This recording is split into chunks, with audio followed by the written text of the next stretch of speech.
Hello everyone, আসসালামু আলাইকুম। আজকে আমি বাসায় বানিয়েছি নরম তুলতুলে কেক। এটা আমি বাসায় গ্যাসের চুলাতেই বানিয়েছি। একদম কম সময়ের মধ্যে বানিয়ে ফেলা যাবে এই কেকটা।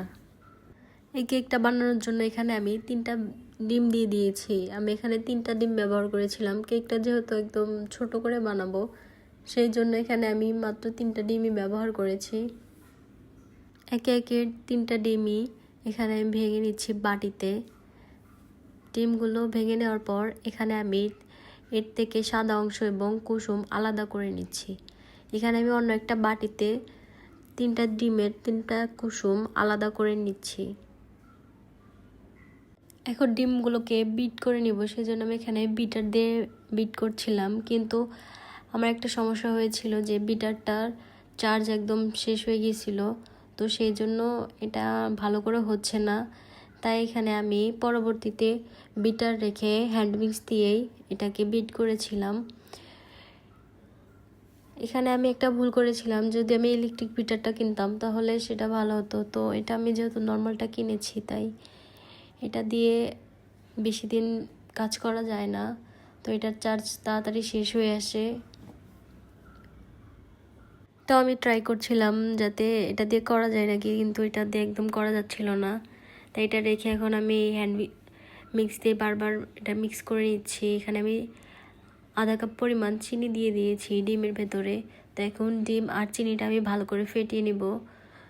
তো ডিমটা যত ভালো করে ফেটানো যাবে তত এটার একদম ক্রিমি হয়ে যাবে। তো দেখুন কি পরিমাণে এই ডিমটা আমার ক্রিমি হয়েছে, এটা একদম ক্রিমের মতো হয়ে গেছে। তো যখন ওইভাবে হচ্ছিল না, তাই আমি ডাল যেভাবে ঘটে তো ওইভাবে করে দিচ্ছিলাম। তো এইভাবে করে দিলে এটা একদম স্মুথ হয়, তাড়াতাড়ি হয়ে যায়, একদম ফোমি হয়ে গেছে ডিমগুলো। তো এখন এখানে আমি অল্প একটু অন্য বাটিতে উঠিয়ে নিচ্ছি।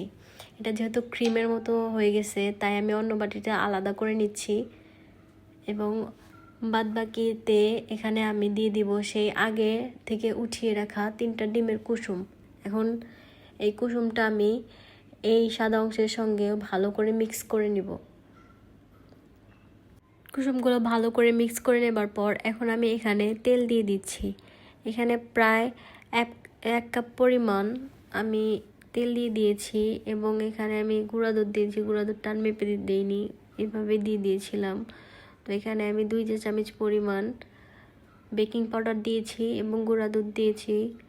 এখন সম্পূর্ণ ভালো করে মিক্স করে নিতে হবে। যেহেতু গুঁড়া দুধটা দিয়ে দিয়েছি, তো এটা এখন একটু দানা দানা থেকে যাবে, তো ভালো করে আবারও মিক্স করে নিতে হবে।